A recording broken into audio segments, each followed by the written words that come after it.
유대 사회에서는 오늘날 우리 시대와는 달리 약혼이라고 하는 것이요, 함께 잠자리만 같이 안 했다 뿐이지 결혼과 대등한 것으로 그렇게 간주가 되었습니다. 즉 이미 남편이고 이미 아내인 것이에요. 구약 성경 신명기 22장 23절 이하를 보면요, 한번 볼까요? 교독합시다. 처녀인 여자가 남자와 약혼한 후에 어떤 남자가 그를 성읍 중에서 만나 동침하면,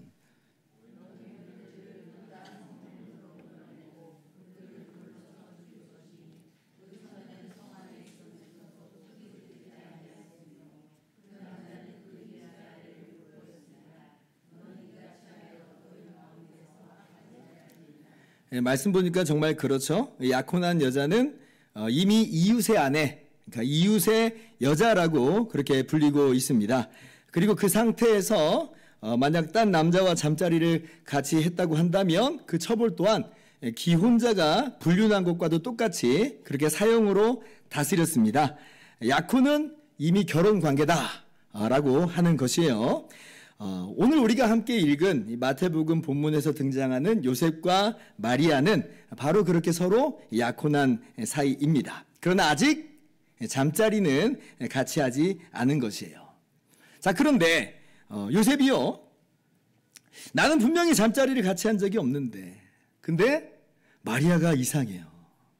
아마 입덧 증상이 나타날 수 있었겠고요. 더불어서 배가 점점 불러오는 것이 보였을 수도 있습니다. 요셉 입장에서는 이거 너무나 당황스러운 일이 벌어진 것이죠. 아니, 이게 도대체 어떻게 된 일인가? 내가 사랑하는 여인이 나도 모르는 아이를 배웠다는 데서 오는 일종의 배신감에 하늘이 노래졌을 거예요. 그리고 어쩌면 분노가 치밀어 올랐을지도 모르겠습니다. 이를 그냥 확 뒤엎어 버릴까? 이 사실 주변에 다 공개해가지고 수치로 당하도록 하고 또 아예 그냥 죄값을 그냥 받게 해버릴까? 아마 별별 생각을 다 했을 것 같아요. 그렇게 고통 속에 몸부림치면서 잠도 잘 못 이루고 끙끙 앓았을 것입니다. 여러분, 혹시 마리아에게 어떻게 된 일이냐고 요셉이 좀 물어봤을 수 있을까요? 아마 사람마다 좀 다를 것 같아요. 성격의 차이가 좀 있으니까. 좀 소심한 스타일이면 아마 못 물어봤을 것 같아요. 아니, 물어봐봤자 달라질 게 있어요? 달라질 게 없잖아요. 혹시 물어봤을 수도 있는데, 근데 오늘 말씀에는 그런저런 이야기는 전혀 없습니다만, 그렇지만 만약에 물어봤다면, 그러면 이제 마리아는 어떻게 대답을 했을까요? 우리가 누가복음 1장에서 천사 가브리엘이 마리아에게 찾아가서 수태고지한 사건을 우리가 알고 있는데요. 마리아가 아마 그 이야기를 했겠죠. 누가복음 1장 31절로 한번 가봅시다. 보라, 내가 잉태하여 아들을 낳으리니 그 이름을 예수라 하라. 천사가 마리아에게 이렇게 알려주었습니다. 그러니까 마리아가 아니, 나는 지금 남자를 알지 못하는 처녀인데, 아니, 어떻게 이런 일이 있을 수 있겠습니까? 라고 하니까 천사가 이제 뭐라고 그랬어요? 35절 같이 읽어봅시다. 시작. 천사가 대답하여 이르되 성령이 내게 임하시고 지극히 높으신 이의 능력이 너를 덮으시리니 이러므로 나실 바 거룩한 이는 하나님의 아들이라 일컬어지리라. 그래서 마리아가 요셉에게 내가 그래서 이렇게 된 거야 라고 그렇게 말했겠죠. 그러나 요셉이요, 마리아에게서 이 이야기를 들었다 하는데 요셉이 이걸 고지고대로 믿을 수 있었을 것인가? 아마 굉장히 믿기 어려웠을 것 같습니다. 모르겠어요. 요셉이 어느 쪽의 성격이었든지 간에 고민을 거듭하다가, 그리고 이제 요셉이 결론을 내리죠. 이를 키우지 않기로 결정을 합니다. 그래도 서로 결혼까지 약속했던 사람인데 그냥 덮기로 한 거예요. 근데 만약에 요셉이 이렇게 하지 않고 이걸 공론화시키면 아마 마리아는 심각한 처벌을 아마 면할 수 없었을 것입니다. 그러니까 이제 요셉은 덮기로 합니다. 근데 그렇다고 해서 같이 살 수는 또 없는 노릇이에요. 요셉이 거기까지는 마음이 그렇게 움직이지는 않습니다. 아니, 분명 내 아이가 아닌데.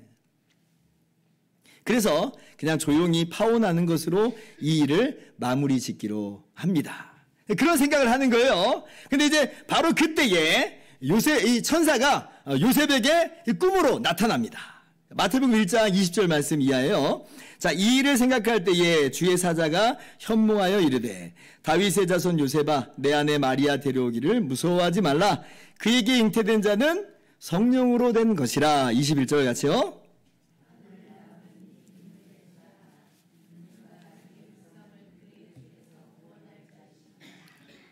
천사가 이제 꿈에 나타나서 요셉에게 이야기하는 것인데요. 근데 이제 무서워하지 말라라고 하는 표현이 좀 신기하죠. 뭐가 무서운 것인가 이런 생각이 좀 들잖아요. 아마 이러한 두려움이 있을 수도 있었겠습니다. 이미 깨어진 신뢰 관계인 것인데 데려온다 한들, 천사가 지금 데려오기를 무서워하지 말라 했으니까 데려온다 한들 내가 이걸 끝까지 잘 감당할 수 있을 것인가 라고 하는 두려움이 어쩌면 이제 마리아 안에, 요셉 안에 있었을 수도 있었기 때문에 그래서 두려워하지 말라, 무서워하지 말라라고 했을 수 있고, 어쩌면 마리아에게 이 모든 자초지종을 다 들었다면 긴가민가 하지만 정말 성령으로 잉태된 것이라고 한다면, 그러면 이거는 지금 하나님이 하시는 일인데 감히 내가 이 사이에 껴줄 수 있을 것인가, 나는 빠져야 되지 않겠는가 라고 하는 그런 두려움이 작동할 수도 있었겠어요. 그런데 천사는 무서워하지 말라 라고 하면서 지금 요셉에게 마리아를 데려와라 이렇게 얘기합니다. 마리아를 여전히 너의 아내 이렇게 얘기하죠. 너의 아내를 데리고 와라. 요셉이 어떻게 하려고 했는데요? 요셉은 그냥 조용히 끊으려고 했잖아요. 가만히 끊으려고 했는데 천사가 꿈에서 지금 이야기하기를 그렇게 하지 말라는 것입니다. 그러면서 지금 요셉에게 정말 놀라운 신비를 알려줘요. 정말 너무나 놀라운 소식을 알려주는 것이죠. 요셉은요, 지금 마리아를 데리고 와야 되느냐 말아야 하느냐라고 하는 것 때문에 듣는 소식입니다만은, 그런데 여러분 이 소식은요, 우리에게 있어서는 정말 너무나도 놀라운, 너무나도 복된 소식이에요. 오늘 이 사건이 얼마나 중요한 사건이 되는 것인지 우리가 인류 역사를 구분을 할 때에 예수님이 탄생하기 이전과 예수님이 탄생한 이후, 그러니까 BC와 AD로 나누죠. 전환점이라는 거예요. 인류 역사의 전환점. BC 무슨 말이에요? Before Christ, 예수님 이전이라는 말이고, AD, 아노 도미니, 주님의 해. 그러니까 주님이 오셨다는 거예요. 이렇게 해서 인류 역사의 전환점이 오늘 이 사건이다 라고 그렇게 이야기를 합니다. 그렇다면 오늘 천사가 요셉에게 알게 하여 준 이 신비는 무엇인가? 그리고 이 신비를 통하여서 하나님이 우리에게 가져다 주신 은혜는 무엇인가? 라고 하는 것을 함께 살펴보기를 바라고, 그리고 그 은혜를 충만하게 누리는 시간을 갖도록 합시다. 첫 번째, 천사가 요셉에게 알려준 신비는 무엇이냐면요, 마리아에게 잉태된 분은 예수님이죠. 성령으로 잉태된 것이다 라고 하는 이 신비를 알려줍니다. 예수님은 성령으로 잉태되신 것이다. 20절 하반절, 그에게 잉태된 자는 성령으로 된 것이다 이렇게 말씀하시죠. 여러분, 성령으로 말미암아 잉태되었다라고 하는 것은요, 이게 무슨 의미냐면, 먼저는 태어나실 분은 바로 하나님이시다라고 하는 그런 의미를 담고 있습니다. 여러분, 이게요, 단순히 남자와 여자의 어떤 일반 관계를 통하지 않고도 나게 하신 어떤 기적적 출생, 여러분 이러한 의미만을 갖고 있는 게 아니에요. 물론 그 의미도 지금 성령으로 말미암아 잉태됐다라고 하는 거기에 들어가 있지만, 그런데 근본적으로는 이 성령으로 말미암아 잉태됐다라고 하는 말이 무슨 의미냐면, 나신 바 바로 그분은 하나님이다 이 말이에요. 하나님이다. 아까 누가복음 1장 35절에 가브리엘 천사가 마리아에게 말한 내용이 바로 그 내용입니다. 다시 한번 봅시다. 성령이 내게 임하시고 지극히 높으신 이의 능력이 너를 덮으시리니 이러므로 나실 바 거룩한 이는 하나님의 아들이라 일컬어지리라. 그죠? 이러므로, 그러니까 성령으로 말미암아 잉태돼서 나시는 그분은 바로 하나님의 아들이라는 것이에요. 여러분, 예수님이 태어나기는 분명 사람으로 태어나셨죠. 예수님도 응애하면서 태어나셨습니다. 그런데 근본적으로는 태어나신 분이 어떤 분이라는 거예요? 하나님의 아들 하나님이시다. 하나님의 아들 하나님이시다. 아니, 세상에 하나님의 아들 하나님이 어떻게 이렇게 참 사람이 되어 오실 수 있는 것인가? 신비하죠. 우리가 이 신비를 우리의 머리로는 다 헤아릴 수가 없습니다. 어떠한 메커니즘으로 말미암아 이런 일이 있을 수 있게 되는 것인가? 우리가 다 헤아려 알 수는 없다는 것이에요. 그러나 우리가 알게 되는 바는 뭐예요? 성령으로 말미암아는 가능하다는 거예요. 성령으로 말미암아 하나님이 참 사람이 되어 오시는 것은 가능하다. 나실 바 오신 분은 하나님의 아들 하나님이시다. 여러분, 하나님의 말씀은 능치 못한 일이 없습니다. 하나님의 능력은 능치 못하심이 없는 것이에요. 하나님의 아들 예수님은 성령으로 말미암아 그렇게 참 사람이 되어 오셨습니다. 이것을 오늘 마태복음 1장 23절은 이렇게 말씀하시죠. 같이 읽어봅시다. 시작. 보라, 처녀가 잉태하여 아들을 낳을 것이요 그의 이름은 임마누엘이라 하셨으니 이를 번역한즉 하나님이 우리와 함께 계시다 함이라. 하나님이 우리와 함께 계신다. 성령으로 말미암아 참 사람으로 태어나신 분은 누구라는 거예요? 하나님이라는 거예요. 그렇게 하나님이 우리와 함께 계신다는 것이에요. 태어날 분이 누구라는 거예요? 하나님이라는 거예요. 하나님. 여러분, 성령으로 말미암아 사람이 되어 오신 예수님은 참 하나님이심을 여러분 분명히 믿으실 수 있기를 바랍니다. 더불어서 성령으로 말미암아 잉태되었다라고 하는 그 의미는요, 이런 의미도 있어요. 자, 그러므로 태어나신 분은 원죄로부터 보호되어서 무죄 상태로 태어났다라고 하는 의미도 함께 가지고 있습니다. 그러니까 성령으로 말미암아 태어나셨기에 원죄로부터 보호됐다는 거예요. 여러분, 우리 모든 인류는요, 아담의 타락 이래로 아담 안에서 전부 다 죄인이요 죄된 본성을 가지고 태어납니다. 만약에 어느 한 미래에 인류 복제가 현실화되게 된다면 좀 그렇게 될지 모르잖아요. 그러면 그 사람은 어떨까요? 복제 인간은 원죄가 있을까요, 없을까요? 여러분, 그런 생각 안 해봤죠? 저는 해봤습니다. 원죄가 있어요. 인간 유전자를 가진 이상은 예외 없이 복제 인간이라 할지라도 원죄 가운데 나게 되는 것이에요. 태어나게 되는 것이에요. 자, 그런데 오직 한 사람, 동정녀 마리아에게서 나신 예수님만은 죄가 없이 태어나신 거예요. 죄가 없으신 분만이 우리의 죄를 대신하실 수 있으니 예수님은 당연히 죄가 없는 모습으로 오셔야만 하거든요. 아니, 그러면 예수님은 어떻게 해서 죄가 없이 태어날 수 있단 말인가? 라고 할 때 그 대답이 뭐예요? 성령으로 말미암아 잉태됐다는 거예요. 성령으로 말미암아 잉태됐기 때문에 죄로부터 보호하심을 받았다. 이 남자와 여자의 일반적인 이 생육 방법이 아니라 동정녀에게서 나신 이 기적적인 출생도 바로 그런 의미를 담고 있는데, 보다 근본적으로는 성령으로 말미암아 동정녀 마리아에게서 나셨기에 그래서 죄로부터 보호됐다는 겁니다. 그러므로 우리의 죄를 대신하실 수 있다는 거죠. 여러분, 이것이 우리의 믿음의 선배들이 옛날부터 한결같이 이야기한 바예요.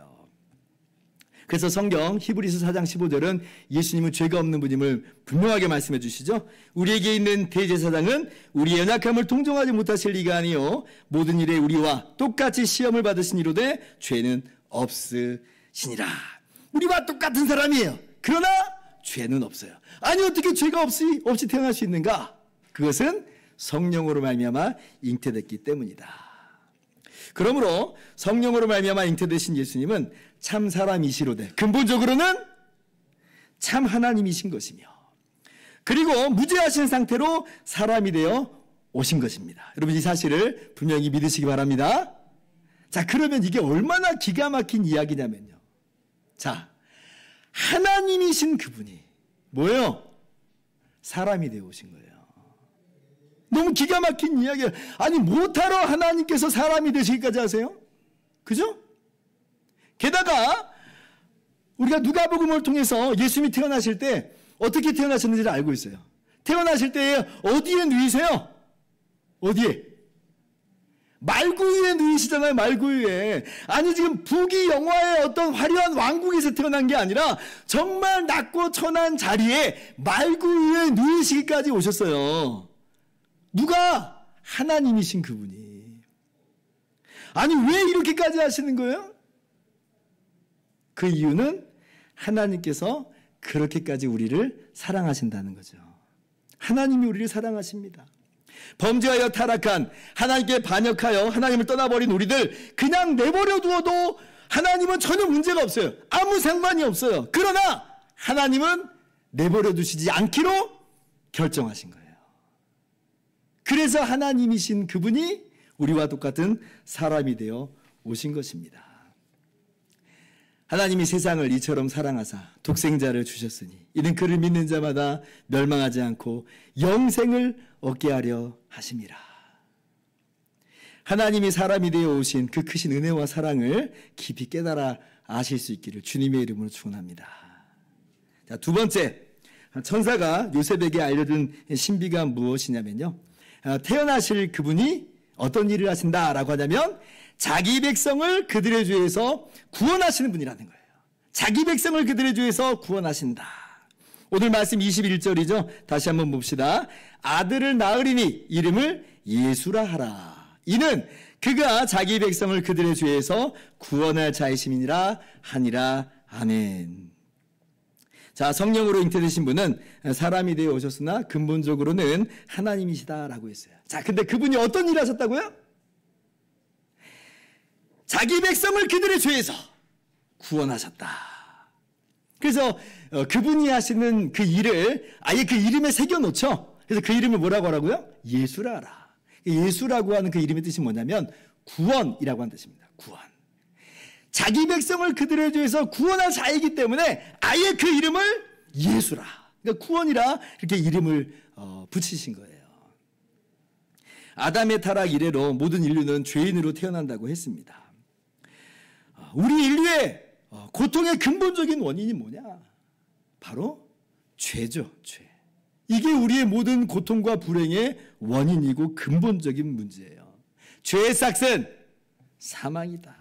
죄로 말미암아 사망이 온 것이고 죄로 말미암아 우리가 썩어짐의 종로로 타는 그런 자들이 된 것이에요.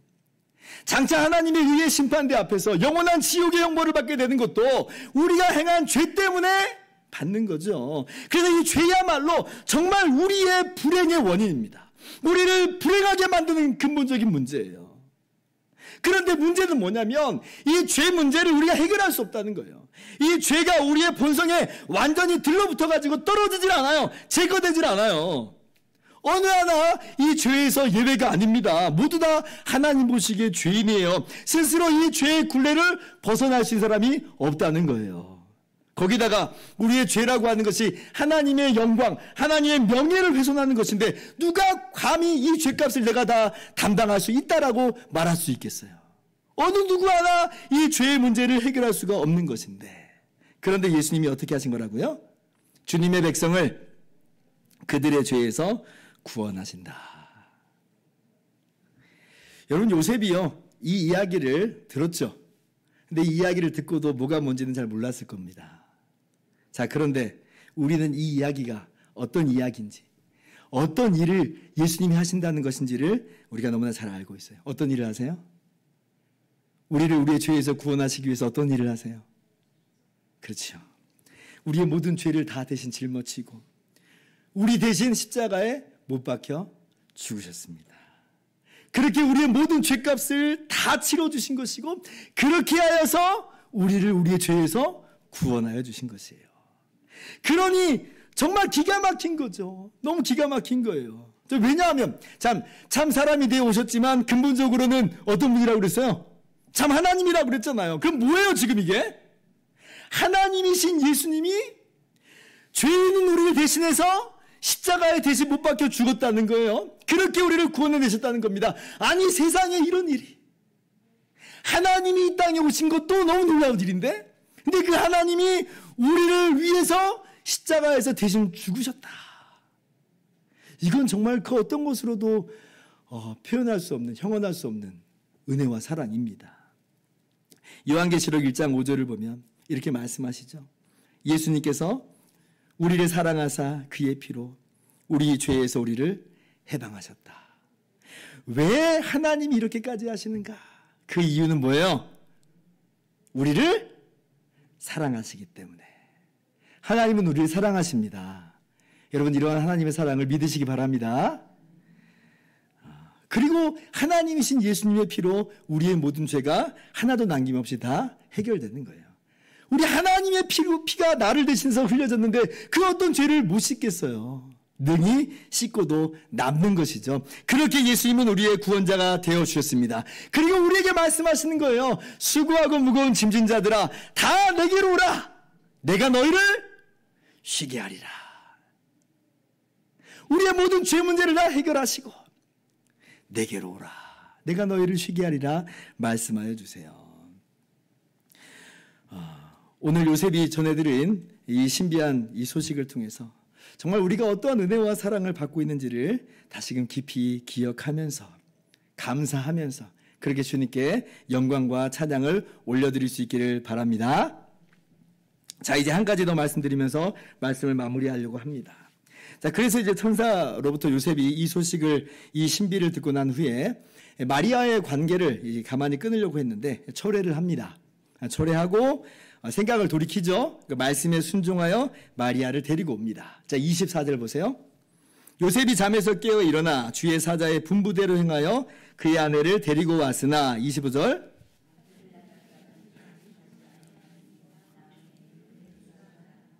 네, 지금 요셉이 마리아를 데리고 옵니다. 여러분, 근데 여기서 좀 궁금한 건 하나 있어요. 뭐냐면, 아니, 요셉의 역할이 도대체 뭐나 되길래 천사가 나타나서 이렇게 요셉의 생각을 돌이키는가 하는 그런 것입니다. 아니, 그냥 파혼하도록 내버려두면 안 되는 건가요? 좀 더 근본적으로 가본다면, 아니, 약혼한 상태에서 마리아가 잉태하게 하시지 않고, 아예 그냥 약혼도 하기 전에, 그렇게 이제, 완전 이제 처녀의 상태에서 성령으로 잉태되는, 그런 것이면 안 되는 걸까요? 그죠? 생각해보니까 좀 궁금해요. 왜 천사가 요셉에게 나타났는가라고 할 때에, 여러분, 그것은 이유가 있어요. 여러분, 이것이요, 단순히 요셉이 아기 예수님의 보호자가 되게 하시는 그런 의도, 분명히 있겠지만, 그게 이제 핵심은 아니고, 더 근본적인 이유는 뭐냐면, 예수님이 바로 누구의 자손으로 오기 위해서? 다윗의 자손으로 오시게 하기 위해서. 그래서 요셉의 역할이 아주 중요하게 자리매김하고 있는 거예요. 자, 요셉이 누구 자손이에요? 그렇죠. 우리가 지난주에 함께 살펴본 것처럼 16절 보세요. 다윗의 자손이죠? 자, 그래서 요셉이 파혼하면 안 되는 거예요. 왜냐하면 하나님께서 다윗에게 일찍 약속하시기를 다윗의 씨로 메시아 왕이 오실 거다. 메시아 왕을 보낼 거다라고 분명히 약속하셨거든요. 그 다윗의 자손으로 오시는 메시아 왕이 그분이 구원하는 것이고 그분이 영원히 다스린다라고 약속을 해주셨어요. 그래서 이러한 이 하나님의 구원사역, 예수님의 구원사역에 있어서 요셉은 단순히 깍두기가 아닌 거예요. 그래도 되고 이래도 되는 그런 위치가 아닙니다. 다윗의 자손으로 메시아가 온다는 성경의 약속을 성취케 하는 도구요, 귀한 역할을 요셉의 순종 가운데서 요셉은 감당하고 있는 것이에요. 그래서 오늘 요셉의 순종은 바로 이러한 하나님의 언약 성취의 무게를 기꺼이 감당하겠다는, 짊어지겠다고 하는 그런 다짐을 담고 있는 거예요. 마치 마리아가 기꺼이 하나님의 구원사역의 도구가 되겠노라고 순종한 것과도 같이 그 남편 요셉도 기꺼이 하나님의 구원사역의 도구가 되겠습니다 라고 하는 순종의 의미에서 마리아를 데리고 온 거죠. 그래서 예수님이 성경의 예언대로, 약속대로 적법하게 다윗의 자손으로 오신 메시아 왕으로서 태어나실 수 있었던 겁니다. 요셉이 그 역할을, 그 사명을 잘 감당한 거죠. 여러분, 물론 우리가 오늘 이 요셉과도 같은 그런 위치에 있는 것은 아닙니다. 왜냐하면 예수님의 구원사역은 이미 다 완전히 완성됐고 예수님이 이런 방식으로 오실 리는 이제 없는 거니까요. 자, 그런데 오늘날도 역시 하나님께서 어떻게 일하시는가라고 할 때 하나님께서는 하나님의 백성들의 순종을 통해서 주님이 이루신 이 놀라운 구원 소식이 전파되는 일에 사용을 하세요. 하나님의 구원사역을 전하는 일에 있어서 하나님의 백성의 순종을 들여쓰신다는 것이에요. 사도행전 5장 29절을 보면 예수님이 승천하실 이후에 제자들이 복음을 증거하는데, 근데 유대 지도자들이 그걸 너무나 싫어하죠. 그들을 감옥에 가두고 또 매질하고 때리기까지 합니다. 다시는 그 이름을 전하지 말라고 해요. 그러나 베드로와 사도들이 뭐라고 대답해요? 사람보다 하나님께 순종하는 것이 마땅하니라. 하나님 말씀에 순종함으로 주님께서 맡기신 이 사명을 나는 감당하겠노라 하는 것이에요. 그 짐이 무겁다 할지라도, 그것 때문에 내가 매질을 당한다 할지라도, 설사 죽임을 당한다 할지라도 나는 하나님 말씀에 순종하는 것으로 하나님의 구원 사역에 동참하겠다는 것이죠. 여러분, 그렇게 우리 모두가 하나님 말씀에 순종함으로 인해서 하나님의 구원 사역에 동참할 수 있기를 바랍니다. 쓰임받는 저와 여러분 다 되길 바랍니다. 더군다나 우리는 어떤 사람들입니까? 요셉이 지금 순종을 했는데 우리는 어떤 사람들이에요? 이 놀라운 은혜와 사랑을, 이 놀라운 구원을 명백하게 알고 있고 명백하게 받은 사람들이잖아요. 그렇다면 요셉이 순종한 것과도 마찬가지로 우리가 그렇게 하나님의 말씀에 순종하는 것으로 축복의 통로 역할을 잘 감당하실 수 있기를 주님의 이름으로 축원합니다. 기도하겠습니다.